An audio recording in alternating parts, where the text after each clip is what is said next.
Hello दोस्तों, मैं आपका दोस्त उदित और आज हम बात करेंगे बैका डील के बारे में। तो आइए शुरू करते हैं। और सबसे पहले जान लेते हैं कि जियो स्पेटियल डाटा किसे कहते हैं। एक ऐसा डाटा या इंफॉर्मेशन जिससे पृथ्वी के किसी भी भाग या स्थान की जियोग्राफिकल लोकेशन और उस पर हो रही गतिविधियों की सटीक जानकारी का पता लगाया जा सके। ऐसे डाटा को जियो स्पेटियल डाटा के नाम से जाना जाता है। चीन के साथ चल रहे सैन्य टकराव के बीच इंडिया और अमेरिका ने एक डील पर साइन किया है, जिस डील का नाम है बैका डील, यानी कि basic exchange and corporation agreement. Bharat के पास लगभग 100 के आसपास ही सैटेलाइट्स हैं और अमेरिका के पास इसका 14 गुना यानी कि 1400 के आसपास। इसीलिए ये डील इंडिया के लिए बहुत इम्पोर्टेंट साबित होगी। बैका डील के वजूद में आने से दोनों देशों के बीच जियो स्पेटियल सूचनाएं और खुफिया जानकारी भी साझा होंगी। इसका यूज़ रक्षा संबंधी ज़रूरतों के लिए किया जा सकेगा।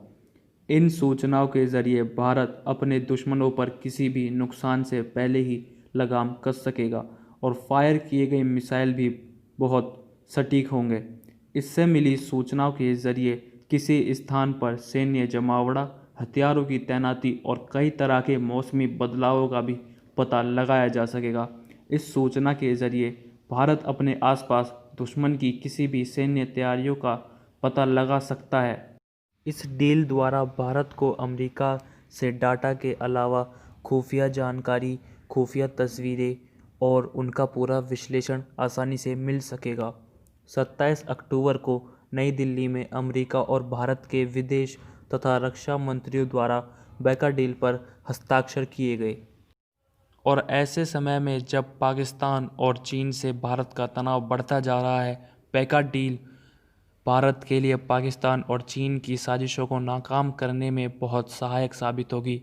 और बैका डील से सिर्फ भारत का ही नहीं बल्कि अमेरिका का भी फ़ायदा होगा, क्योंकि यह समझौता ऐसे समय में हुआ है जिसमें भारत अमेरिका से 30 जनरल एटॉमिक MQ और 9 गार्जियन ड्रोन खरीदने पर चर्चा कर रहा था। और इन हथियारों की सटीकता के लिए भारत अमेरिका सैटेलाइट्स की जानकारी का यूज़ करेगा। तो दोस्तों, अगर आपको ये जानकारी अच्छी लगी हो तो लाइक, शेयर, कमेंट करना ना भूलें और चैनल को सब्सक्राइब भी ज़रूर कर दें। धन्यवाद। जय हिंद, जय भारत।